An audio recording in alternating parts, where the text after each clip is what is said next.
Our speaker will be Robert Eidus, MBA, MD, private practice at Cranford Family Practice, Vanguard Medical Group in Cranford, New Jersey. He's also past president, past being the wife's favorite word, of the New Jersey Academy of Family Physicians, and currently board chair.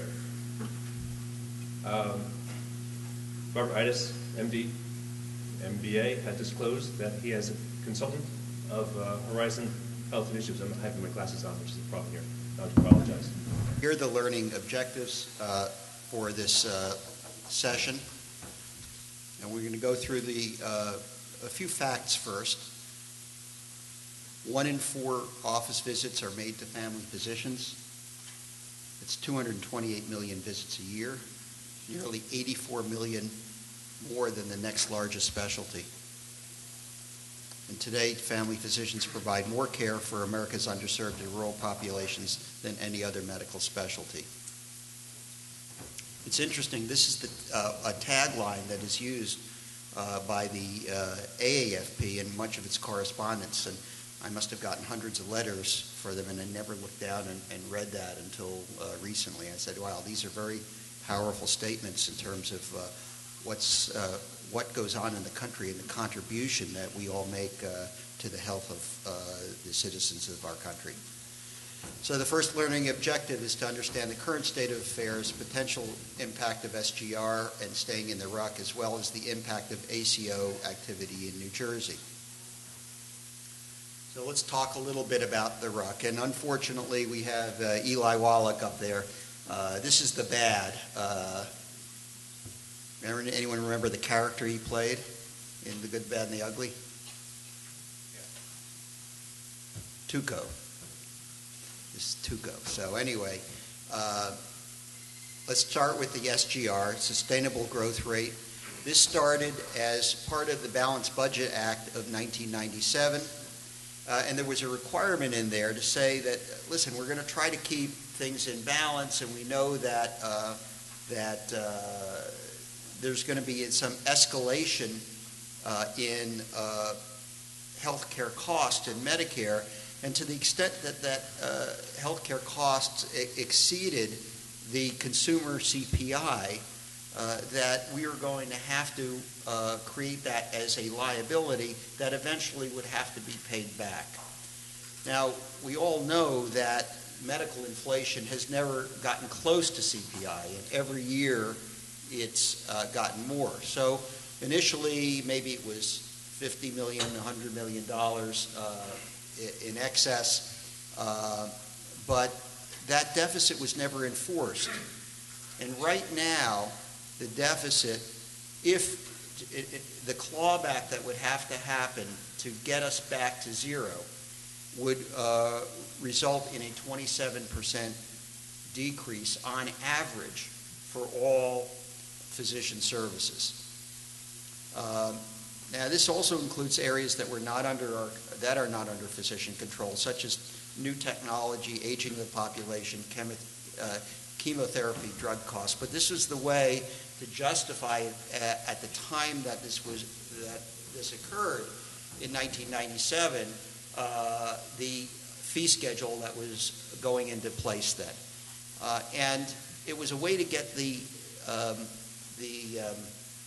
budget passed. But basically what Congress did was kick it down the road, because no one ever expected that the medical escalation would be at CPI. Everyone knew that there was going to be a deficit. Now, the problem with it is that if you considered the country as a corporation and you looked at their balance sheet, this would be down as an unpaid debt.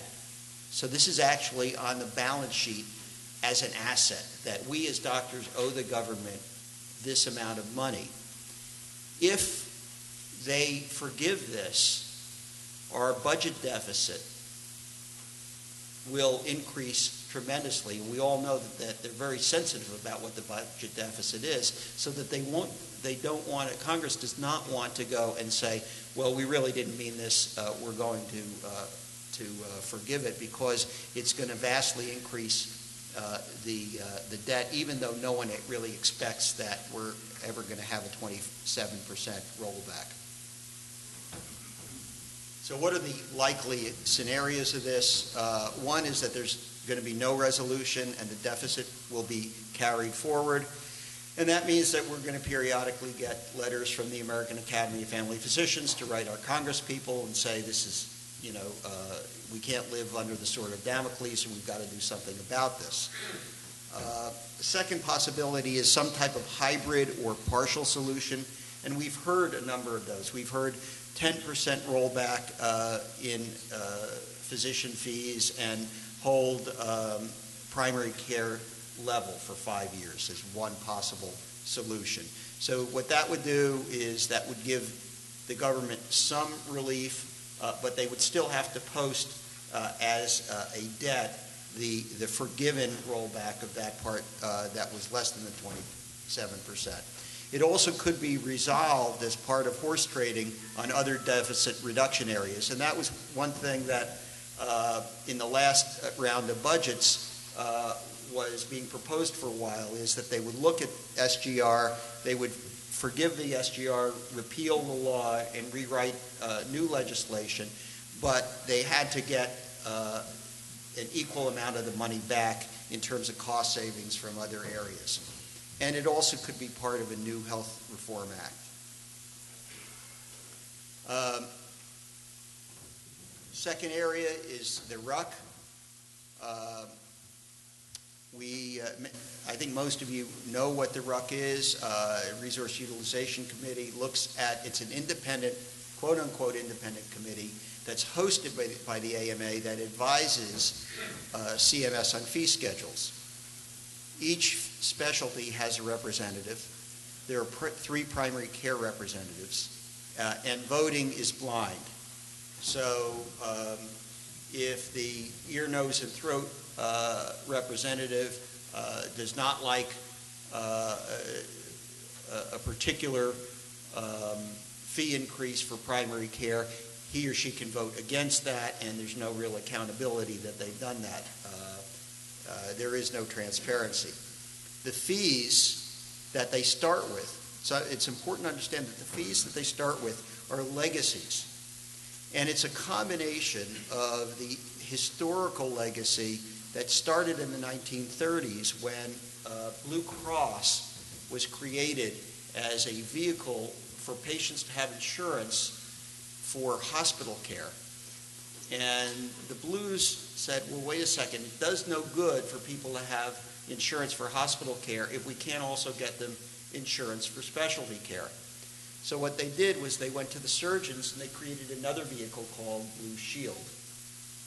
And Blue Cross Blue Shield was created. It was basically a vehicle for hospitals to get compensated for the care of patients that came to them. They needed to have the people who admitted to the hospital, which is mainly the surgeons, have a way of having insurability. So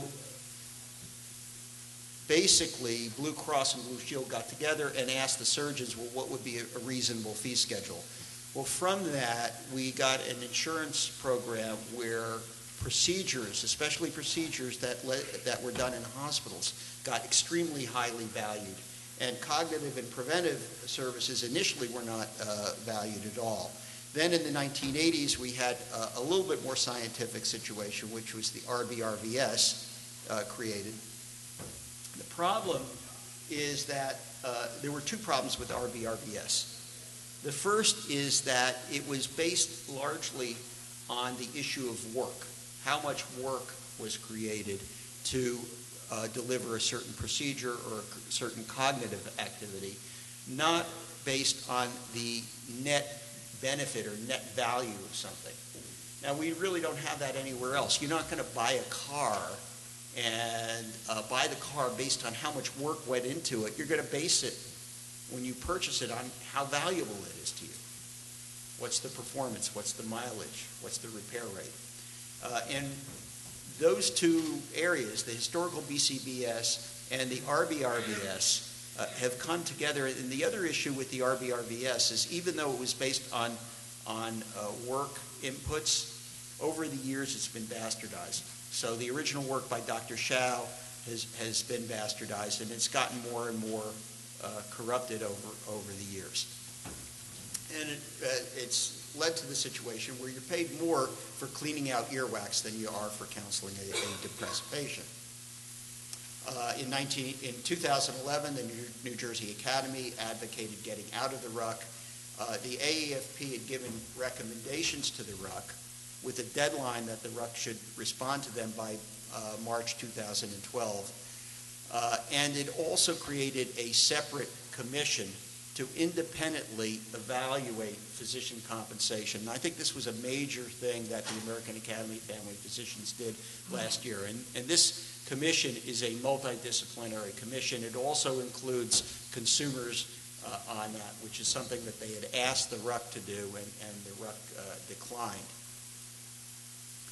One of the things we have to remember, however, is that whether or not the RUC reforms and gives a little bit more credence to the kinds of services that primary care physicians provide, adjustment in fee schedules is not payment reform. It's tinkering along the margins. We're never going to get where we need to get in terms of closing the disparity between specialty care and primary care merely through adjusting fee schedules. It'll get us a little way, but it's really not going to get us where we need to go. So although it's a highly emotional issue and it is fairly important, it's not the ultimate area that we need to focus. So what happened? The Academy wrote a letter in, I think, November of 2011 and gave 5 demands. One of them was greater transparency. Another was increased number of primary care spots on the RUC. They wanted a consumer on the RUC, and they had 2 or 3 other things on there. And of them, we got 1 or 2 additional primary care slots. We got a geriatrician on there. We also wanted to have, in addition to 3 additional primary care seats, we wanted to have certain specialty seats rotate off. We didn't get that. It ended up out of the 5, we got about 1 1/4 of what we wanted. What happened, we decided, the American Academy of Family Physicians decided to stay in and told the RUC that we would be a vocal critic, but we would also reserve the option to get out in the future. One of the very important things that came out, however, was in a letter subsequent to that the American Academy of Family Physicians wrote to CMS.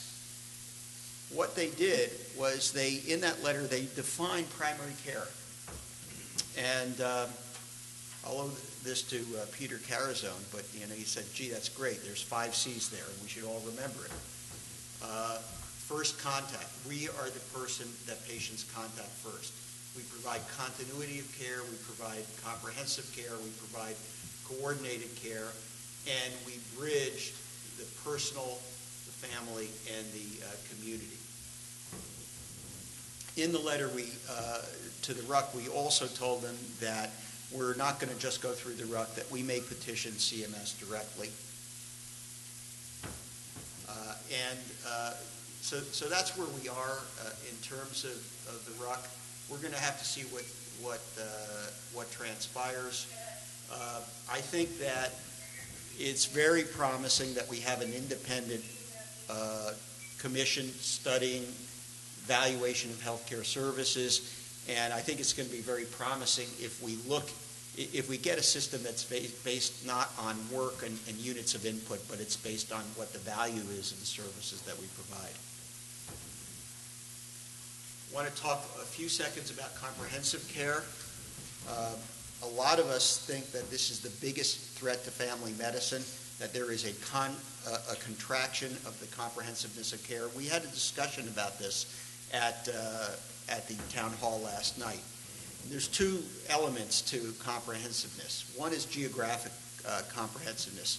Do we go to the hospital? Do we go to long-term care facilities? Do we make home visits? So that has to do with, are we comprehensive across delivery sites? And the second one is the scope of services. Now, the American Board of Family Medicine, as part of the recertification process, asks doctors what they do in their practice. And what they found was that, and this is surveys from applicants who are applying for recertification with the American Board. Only 45% said that they provided mental health services. only 60% said that they did office procedures. I don't have an exact amount, but we know there's a significant contraction in terms of providing basic women's health. I'm not talking about maternity care, but basic women's health to women by family physicians. And only 75% said that they took care of children. So we have a contraction of the scope of care, both longitudinally and vertically, in terms of what we're doing. Let's get back to the RUC for a second. What's bad about the RUC issue? The AAFP position is not necessarily bad and actually may represent a very pragmatic approach. What is bad, as I said before, is that the whole concept of the RUC it revolves around paying for physicians based on cost and not on value. And as long as we keep playing in that field, we're locked into hamster care. The other issue, and we run across this over and over again when talking to payers, when we're talking about fee-for-service, payers think about fee-for-service that there's a pot of money that's there for fee-for-service dollars. And if you take money from one sector of that pot and move it to another sector, it has to come out of someone else's pocket. So if we're going to pay more for primary care in a fee-for-service model, then the question is, where does it come? Does it come from the specialist or does it come from the hospital? And that means that we are getting into a zero-sum game where we're fighting with specialists and hospitals. And guess what? They got more heft than we do in that argument, and we're not in a good position in that. So what we need to do is develop alternative ways of thinking about primary care compensation that looks at a different revenue stream completely. So now let's look at the ugly here. So that's Lee Van Cleef. I tried to get the soundtrack to come, the Ennio Morricone, but it didn't work out so well. Ah, there you go. Where from? Actually, I believe Somerville. How about that? Accountable care organizations. The ACOs are part of the initiative from the Center for Medicare and Medicaid Innovation, and it's modified from the Pioneer program, which was the original program that was developed looking at global risk sharing.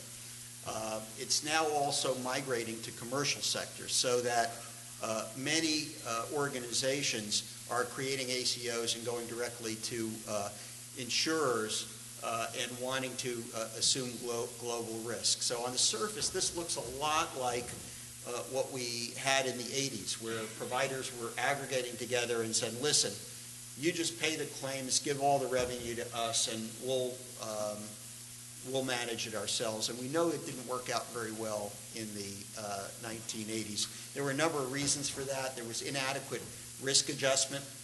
So the winners made out well because they had a less sick population. The losers made out poorly because they had a more sick population. We didn't have any good ways of identifying patients who were the highest risk. We didn't really understand how to manage risk. We didn't have ways for physicians to communicate together. We didn't have ways of sharing data across practice sites. And we have some of those things now. They're not perfect, but they were better than 25 years ago.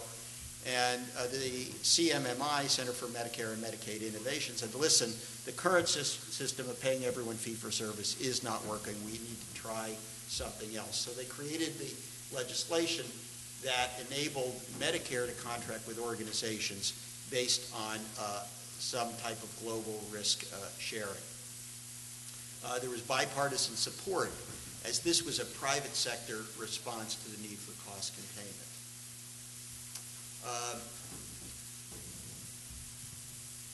What this means is that if, and we talked about that finite bucket before, that there's a, if we put more money into primary care, we're going to take money out of specialty care or hospital care. Well, here is an opportunity to expand the pie, to go from a 14-inch pie to a 16-inch pie, but it's predicated on bending the cost curve in a shared savings model. So if actuarially it was predicted that cost would go up 7% and it only goes up 3%, that there's a 4% differential, and some of that 4% differential will go to the providers and some of it will go back to the payers. And that 4% then becomes an additional revenue stream. The good part about this is that primary care is deemed to be the foundation of ACOs. There were 32 organizations initially approved by Medicare. Now keep in mind, there may be other ACOs that are not Medicare approved that are contracting directly with payers. 3 of these 32, interestingly, happen to be in New Jersey. So that sounds great. So what's ugly about it? Well, there's a number of issues. One is that hospital-sponsored ACOs may have a conflicting set of operational values. We all know, if you scratch a hospital administrator, and you don't have to do it too far, what it's all about is filling beds. That's their, filling beds is their manna from heaven. That's what it's about. Well, it's really hard when you're brought up in that world and you think that way to think about, wait a second, what I want to do now is have empty beds, and that empty beds are good. That's really, really, really hard. And how can you play in the game in terms of the world of filling beds at the same time you're playing a game where the rules are predicated around keeping those beds empty? That's going to be tough, and it's going to be an evolution, and the transition is going to be pretty ugly. Organizational decision making, who's going to make the decisions for these for the ACOs? Is it going to be hospitals, specialists, doctors, administrators, whatever? The capital requirements can be pretty significant. There's going to be increased demands on primary care as opposed to specialists. One thing, for example, in the CMMI regulations, or it's actually legislation, primary care physicians can only be in one ACO at a time, and they're locked in for 3 years. Specialists can be in multiple ACOs, and they're only locked in for 1 year. Are they really going to save money?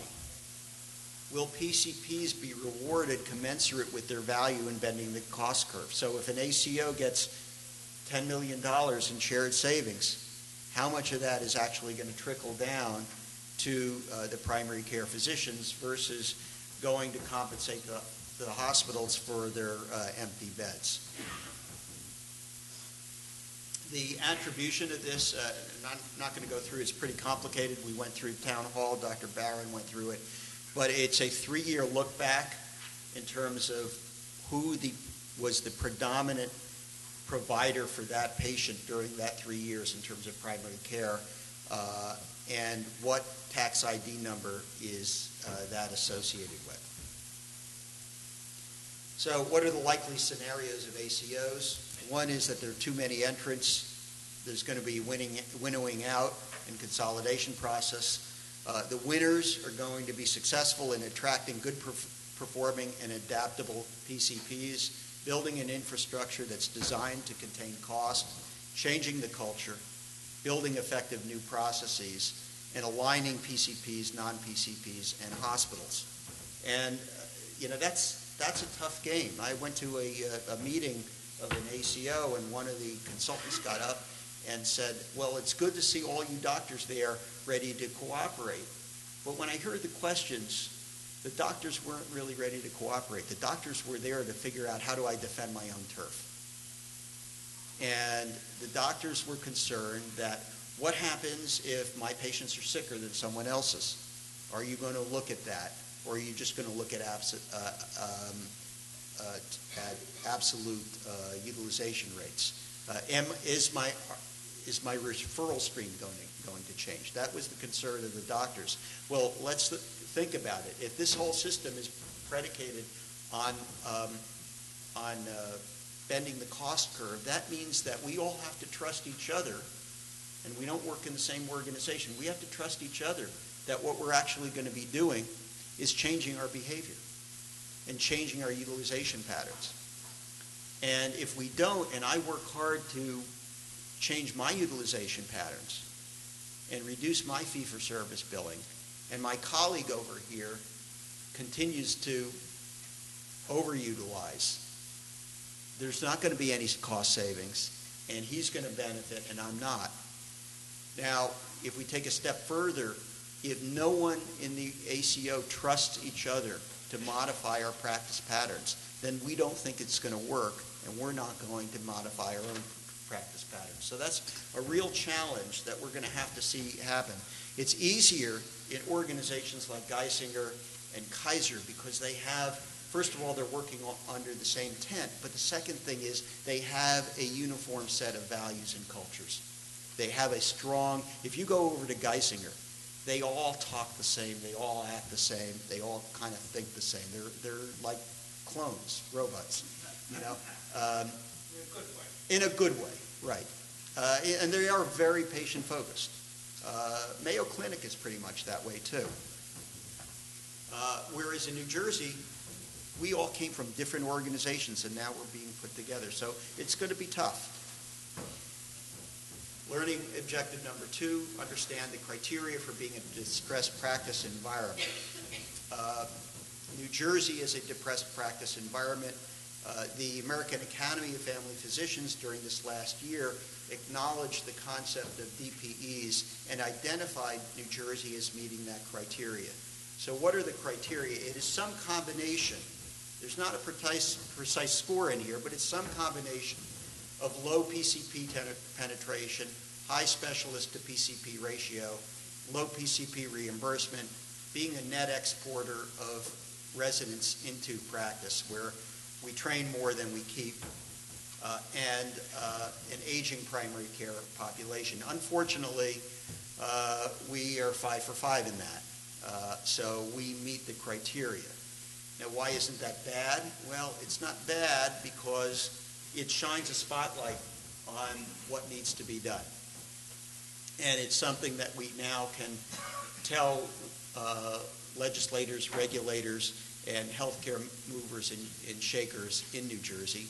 And with that, we can have an action plan. Okay, here's where we're at, but this is what needs to be done to fix it.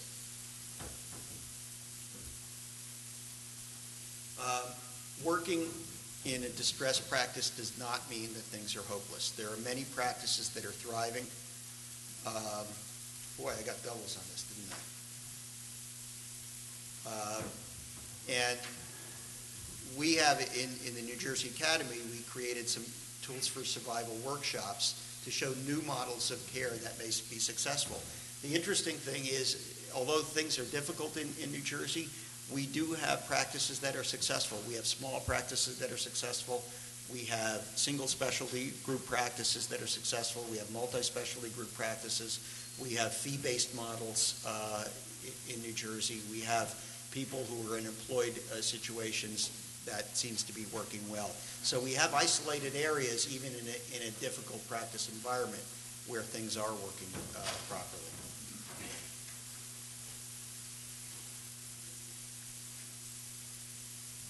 So again, it's the opportunity to get our message out, the opportunity to harness AAFP resources, and the AAFP is coming out with a toolkit to help us. It's an opportunity to approach legislators and regulators. Things are beginning to change in our state.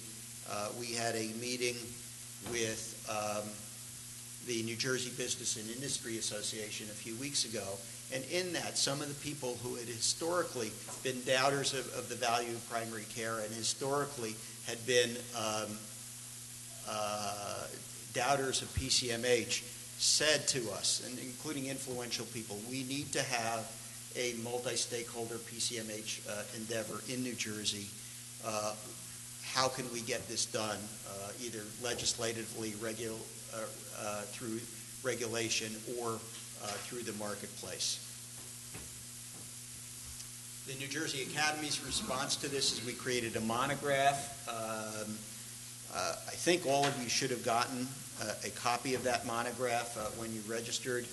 If you didn't, please see one of the people out front in registration. We'll be glad to give it to you. In addition, we created a multi-stakeholder meeting in April. It was led, our group was led and chaired by Terry Schlimbaum, and it was an excellent meeting. We had over 100 attendees. These were people who were the movers and shakers in healthcare in New Jersey, and we focused a bright spotlight on the issue of the depressed practice environment.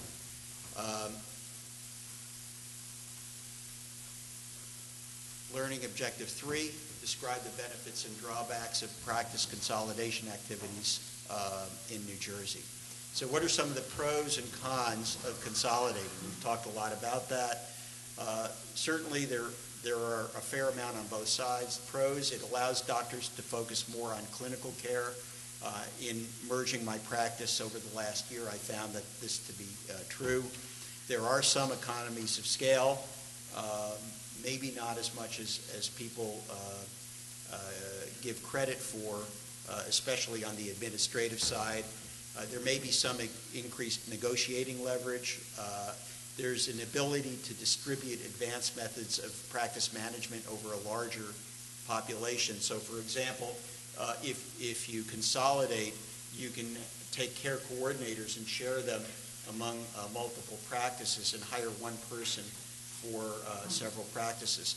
When I was solo, I really only could afford a quarter-time care coordinator. Well, it's hard to hire and it's hard to train and supervise a quarter-time person. But if I'm in with other practices, then I can afford one full-time or two full-time people. There's an ability to take advantage of shared savings arrangements. Most of these shared savings arrangements are predicated on having a critical mass of patients for one payer. For example, Horizon has told us that if you want to have a shared savings program, you need to have at least 5,000 attributed members. Well, I only had 750 in my solo practice, so that was not going to be enough to get into a shared savings arrangement. Why don't they contract with us when I only have 750 patients for shared savings? The reason is there's too much variability, beat-to-beat variability, too much statistical noise. You need to have what they call a credible population from a statistical standpoint in order to do that. And it seems to be a more sustainable business model. What are the cons? Organizational complexity. When I was solo, I had a board meeting every morning in front of the shaving mirror. I could decide what I wanted to do. Now, I have to discuss with other people. I just have to discuss with their partners. We have board meetings. Organizational decision-making and speed of decision-making. One of the things we found in the TransferMed National Demonstration Project is that the solo practitioner had far fewer resources than some of the more complicated practice structures. But the solo and small group family physician was actually able to adapt and implement more of the components of a patient-centered medical home more quickly than that of the larger organizations, particularly those that were hospital-owned or hospital-based. There's a diffusion of responsibility. So, who's responsible for checking the patient registries? Who's responsible for if a patient's not told what their results are? Who's responsible for following up when the patient has gone to the emergency room? It's not as clear. It doesn't mean it's impossible. But when I was in solo practice, if a ball got dropped, whoever was around and saw the ball drop had to pick it up because there wasn't anyone else around to do it. Loss of autonomy is probably the biggest one for many physicians. And I put autonomy in quotes because you really have to think about, what do I mean by autonomy? Is autonomy the ability to make all the decisions alone that I want, or is autonomy the issue of retaining the important clinical decisions that are really valuable to me? So we have to redefine a little bit what autonomy means. And depending on who you consolidate with, there may be a divergence of motivation and values. Someone say, well, let's all get together. That's fine and dandy, kumbaya, but I'm getting together because I really want to buy health insurance cheaper. Well, I'm getting together because I want to get a better disease registry for my EMR, and I'm getting together because I want to enter into a shared savings agreement. Well, how do you get all these things together, the desires and the values? In New Jersey, all specialties, and across the country, all specialties are consolidating. Many are migrating to hospital employment, and primary care and cardiology are probably the two lead ones that we are seeing. Some are consolidating as single specialty entities, and that includes primary care and urology, and some other specialties that own large pieces of expensive equipment. And there's also some multi-specialty group consolidation. Summit Medical Group is a good example of that in New Jersey. They have grown exponentially over the last 2 years. We have doctors here that are now part of Summit Medical Group. Some of the motivations include security, the fact that business is getting complex and we need to have certain higher level professionals manage some of the aspects of the business. Reimbursement is changing for diagnostic testing. That was probably the primary reason that the cardiologists are consolidating. And the ability to perform better in a shared savings or ACO world. And that was my own personal motivation for merging with two other practices. So what are the consolidation activities in New Jersey? Virtua has been very active in acquiring existing practices, primarily primary care. Meridian has developed a strategic alliance with Geisinger. Many people feel that that's kind of a threat because someone's coming in from outside the state, particularly someone with a track history of having significantly lower healthcare costs. ACOs, there's Robert Wood Johnson Partners, Optimus, Hackensack, Atlantic Primary Care Partners, and I'm sure there are others that are in development. We talked about Summit Medical Group, acquired the Paramount Medical Group. My own practice, Cranford Family Practice, merged and now part of Vanguard Medical Group. So we're seeing mergers at all sorts of different levels, at all sorts of different configurations.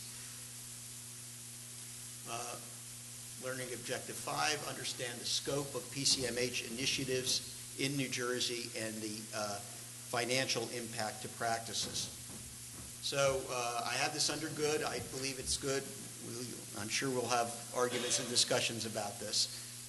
But there are some changing compensation trends that we should go over. One is that the ratio of PCP to non-PCP compensation improved 9% in 2010. We don't have the data yet for 2011.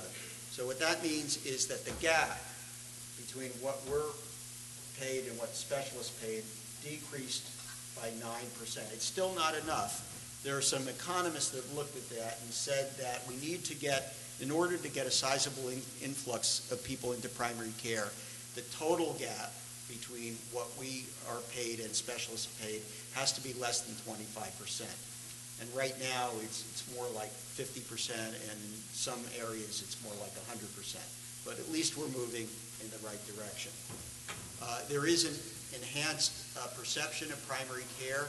We see that in the ACO regulations. We see that in Pcmh initiatives. We see that in the ACA legislation. I can tell you that I had an outside consultant who wanted to come in to New Jersey and asked me if I could set up some meetings with some key people in New Jersey, and she gave me 1 week notice.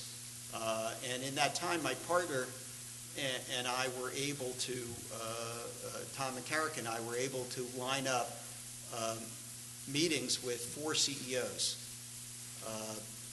Now, I was commenting afterwards that lining up meetings for 4 different CEOs in hospitals and other healthcare systems, in the past, 5 years ago, I couldn't have gotten a meeting with 4 charge nurses in that time. So they're paying more attention to primary care and what we're doing. The ARRA meaningful use incentives, $44,000 for Medicare and $63,750 for Medicaid is another thing that is good. It's creating another revenue stream in primary care. And finally, there's Pcmh initiatives. So I'm going to really go through this very quickly for those of you who aren't oriented towards the patient-centered medical home. I'm just going to go through my concept.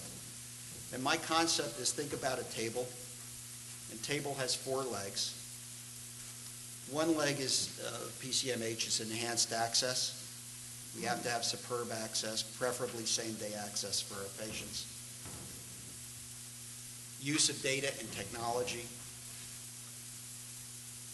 Population-based care, so we've changed the orientation from thinking about my patients being those 25 or 30 patients that I'm scheduled to see that day, to now we're thinking that my population is the 3,000 patients that are on my panel. And finally, team-based care. So it's no longer just the doctor, it's the doctor plus a medical assistant, maybe a nurse practitioner, something that we would call a panel manager, a care coordinator. In my own practice, I have a psychiatric nurse practitioner now as well. Other people have social workers. There's no prescribed formula for who's in the team, but it's no longer a hub and spoke where the doctor's in the center and everyone is pointing into the doctor. The doctor's part of a team now, and the patient is in the center. So these things are joined. The 4 chairs are going to fall down, or the 4 legs are going to fall down if they're not joined by a tabletop. The tabletop is actually the enduring aspects of primary care, and that's continuity, comprehensive care, a therapeutic healing relationship with the patient. And finally, the chair's got to have a floor to sit in, and the floor is payment reform. So let's look at some of the Pcmh initiatives that are underway in New Jersey. Horizon Healthcare Innovation started in 2011 with 8 practices. It expanded to 20 in January 2012. And by the end of 2012, we'll have somewhere between 75 and 90 practice sites. If the results are positive, they anticipate full statewide rollout to all qualified practices. QualCare increased its fees by 10% to Pcmh recognized practices. Aetna did the same. They did it not on fee-for-service, but anyone who is recognized by NCQA will get either $2 per member per month or $3 per member per month from them. as a care coordination fee. United, this slide I put together last week, and it said discussions actively underway. We now know that United is full in on the Comprehensive Primary Care Initiative and will have, by year's end, 75 practices that will be in that program. And that then will include two key components. One is a care coordination fee, and the other is shared savings starting in year 2. CPCI is probably the most significant issue that we've had in the last year. It's a multi-payer private-public collaboration. We had a great discussion last night about this. There were over 40 applicants. 7 regions of the country were selected. New Jersey's had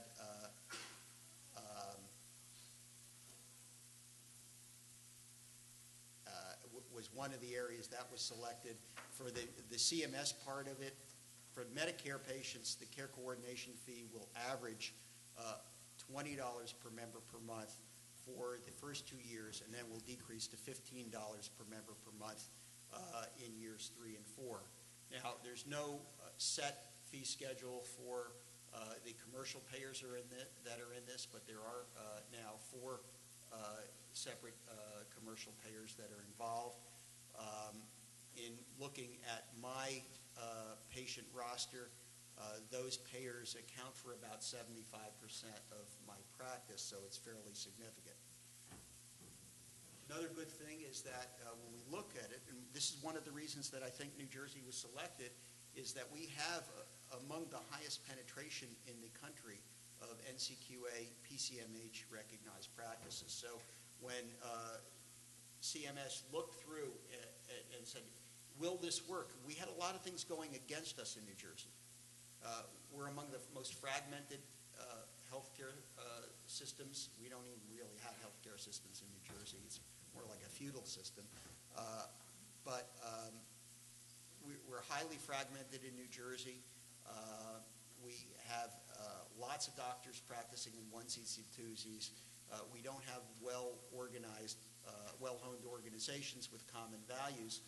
Why did they pick us? Well, one of the reasons that they picked us was that we had the strong support of the commercial insurers, but another reason is that we had a good stable of practices that have already gone along in the area of practice transformation. So the payers are going to be Medicare, Horizon, Oxford, AmeriHealth. It's Oxford/United and AmeriHealth. As I said, for Medicare, the average payments are going to be $20 per member per month in year 1 and 2, and $15 in 3 and 4. So the next few slides really deal with the issue: does PCMH pay off? We had a lively discussion about this at the House of Delegates. My colleague Max challenged us on that, and I've been challenged by other board members, Kathy Saradarian being one of them, to say, well, does this really work? And it was really good that I was challenged. So I went back and I looked at my books for 2010 and 2011. And I'm just going to share you my financials. In 2010, I had 6,300 patients that were seen between myself and my nurse practitioner. These are patient visits. And 2011, I had 6,938. So that's a difference of about 10%, 617 additional patients. So I was growing. And my revenue was growing too. My revenue went from 668,000 to 746. So it looks pretty good, you know. I saw more patients, but I made $78,000 more. Not bad, until I looked at my incremental operating expenses. And my incremental operating expenses for that was $82,000. All of a sudden, this is the quintessential hamster care, working harder and harder for the same amount of money, getting out later. So I had a $3,000 loss on traditional revenue and expenses. However, during that time, I got my consulting revenue went down by $20,000. So it went from $37,000 to $16,900. Now all of a sudden, I have a $24,000 deficit year to year. So I'm working harder and I'm making significantly less money. This does not look good. Fortunately, I was in some Pcmh programs, and I received an additional non-direct patient care revenue, and it was primarily from Horizon, primarily from the care coordination fees, of an additional $28,600. I also got $18,000 from the government through ARRA for meaningful use. And all of a sudden, I had a total non-performance-based revenue of $46,000 increase. So now it looks pretty good. Okay, I'm doing significantly better than I did last year. Well, it got even better because we also had in the Pcmh program performance-based objectives, and they were based on things such as generic prescribing, emergency department utilization, readmission rates, hospitalization rates, and there were also 14 quality metrics that we had to hit. And fortunately, I was able to hit those 14 quality metrics, and I was able to hit almost all of the utilization metrics. And about a month ago, I got a check for $32,500. Now that $32,500 came, that's for 2011, it came in May of 2012. So it came after all the staff was paid, after all the bonuses were paid, after all the expenses were paid. Everything was, and after all of the incremental transformation costs of becoming a Pcmh was taken care of. So this is 100% profit. The only incremental cost to that $32,000 check was the cost of going over to the bank and putting it and depositing it. So all of a sudden, I'm going from a significant deficit to the point where I am having in non-traditional revenue an increase of $79,000. So what is that? If we look at the $32,000, what does that represent? It represented about 4% increase in my total revenue, about 20% increase in Horizon's revenue to me, and about a 13% increase in net take-home pay. So this, to me, at least for me, this was motivating. Now, it's not the reason I went into primary care. I went into it for, the same reasons you did. We love what we do, and we love taking care of patients, and we want to do good. But it's motivating for me to know that we're creating a practice environment that's more sustainable, that it's easier to retain physicians in New Jersey, and where we can start giving a more positive message to residents about practicing in New Jersey, where we don't have to harp on the issue of depressed practice environment. What would happen if all payers were doing what Horizon was doing? Let's assume a panel size of 2,200. Let's assume a care coordination fee of $2.20 per member per month, which is somewhat low. But let's assume that the cost of care coordinators are reimbursed separately. So that would bring it up to pretty much market level. And let's assume a performance incentive of $3.80 per member per month. It could be more, it could be less. Why did I make $3.80? Because that's what I got paid last year. That means that if you multiply 2,200 times $6 times 12, it's $158,000 of incremental revenue. Actually, this is incremental profit now. which is about equal to the average salary for family physicians in New Jersey. So that would actually, in effect, represent a doubling of our salary and would in effect wipe out the difference between primary care and specialty care in terms of compensation.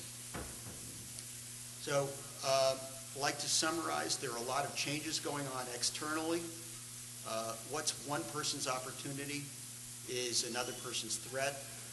These changes are going to require us to think strategically and also adapt to new care models, including team-based care and new models of reimbursement. Fewer doctors in the future are going to be practicing in solo or small group, and fewer will be in private practice. That does not mean that that there are going to be none, and it does not mean that, in my mind, that solo and small group is not viable. There are a lot of changes going on in New Jersey beyond practice consolidation. Pcmh and possibly ACOs represent our best opportunity right now if done properly. And being successful in these new models will require family doctors to practice comprehensive care, embrace team-based care, learn to manage and lead a team of healthcare associates, which can include nurse practitioners, PAs, MAs, care coordinators, etc.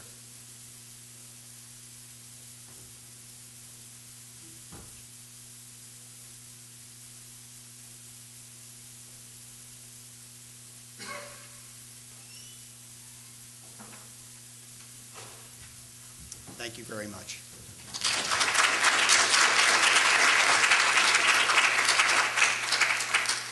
I think we have about 5 minutes or so if anyone has any questions or comments. The mics are open. You remember, I'm sure, Aetna, United Health, U.S. Healthcare, and capitation days. So this is a blended model of some sort. How do we not fall into the trap of what happened with Aetna in terms of schizophrenic practice? And the patient had 60% of their health care dollars for primary care in the last year spent going to you and 40% going to Dr. Spearer. That person is attributed to you. It's based on a 3-year look back of where the majority of the fee-for-service claims are done. On the commercial side, I'm not exactly sure how they're going to do the attribution. They're probably going to do it the same for non-HMO patients where you don't have to designate someone. They're probably going to look at where the preponderance of the dollars were spent for primary care. That's what usually has happened. On the issue of incentives, I think it's kind of what Winston Churchill said about democracy. It's the worst form of government except all the others. And every one of there's no perfect compensation format. So the American Academy of Family Physicians has wisely said that they think the optimal form of compensation is a blended form that includes a combination of fee-for-service payments, care coordination fees, and performance incentives, which is what these models now have. So that we're not only looking at, the problem with the straight capitation is we had an incentive to keep everyone out, and then we resented the sick patient that came in. So you want to have a system that makes you kind of indifferent as to whether or not you see a patient in the office or out of the office, whether or not you have a sick patient or a healthy patient. And that's where it's going. On your practice data 2011, you saw extra 619 patients. If you multiply 619 patients with $70 per patient, the total comes $43,000. So that extra income should be included in your total income. And at the end, you got a check of $32,000, which is in fact $10,000 you made less. So basically, you were in $10,000 loss instead of bonus. I'm sorry, I'm not really following. Could you speak up again? Sure. In the data that you had in your office, that your practice saw extra 619 patients last year. Yeah. If you multiply 619 with $70 per patient as your visiting fee, total should be $43,000 extra. But that did not show up in your income. At the end, if you got a check for $32,000, that's in fact loss of $11,000. I made $70,000 more. If you look at my fee-for-service reimbursement per visit, it's about $104. Now that includes immunizations, any in-office lab tests, as well as traditional E&M codes. The $32,000 that I got was after everything else was paid for as an incentive program. The one concern I have in looking at the model, maybe not year 1, year 2, or even year 5, but as this becomes ingrained into the culture, as it becomes de facto that you design practices that are PCMHs, the one limiting factor appears to be, and I don't know if this has been addressed, is that the quality metrics, if you take the top 3 or 4 disease states in the country, at some point in time, you're going to reach a saturation of where you maximize on your quality. Is there some idea that in the future that metrics, that disease states will change, metrics will change, and will you have a consistent projective quality agenda that will help reimburse family physicians for years to come, and not just for the first 5-10 years? Are we going to be measuring things that are only based on administrative data from claims, or are we going to measure quality data that we can extract from our medical records?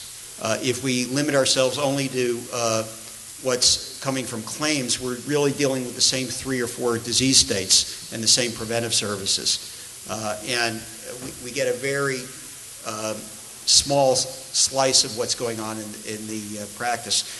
Another issue that we have to deal with is, are we going to base the thresholds based on normative data or comparative data?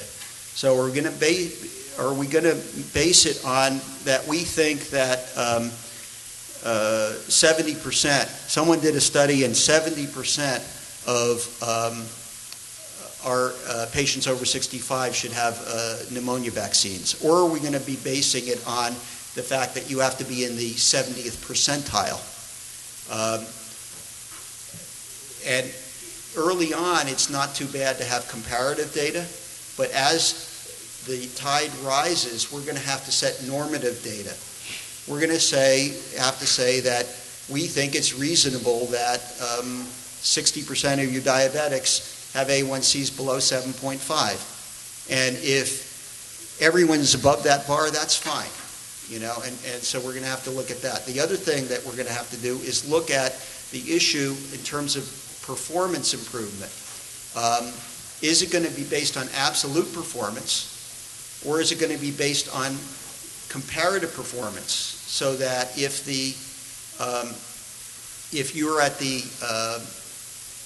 you go up 10% and the network average goes up 12%, you got a 2% delta.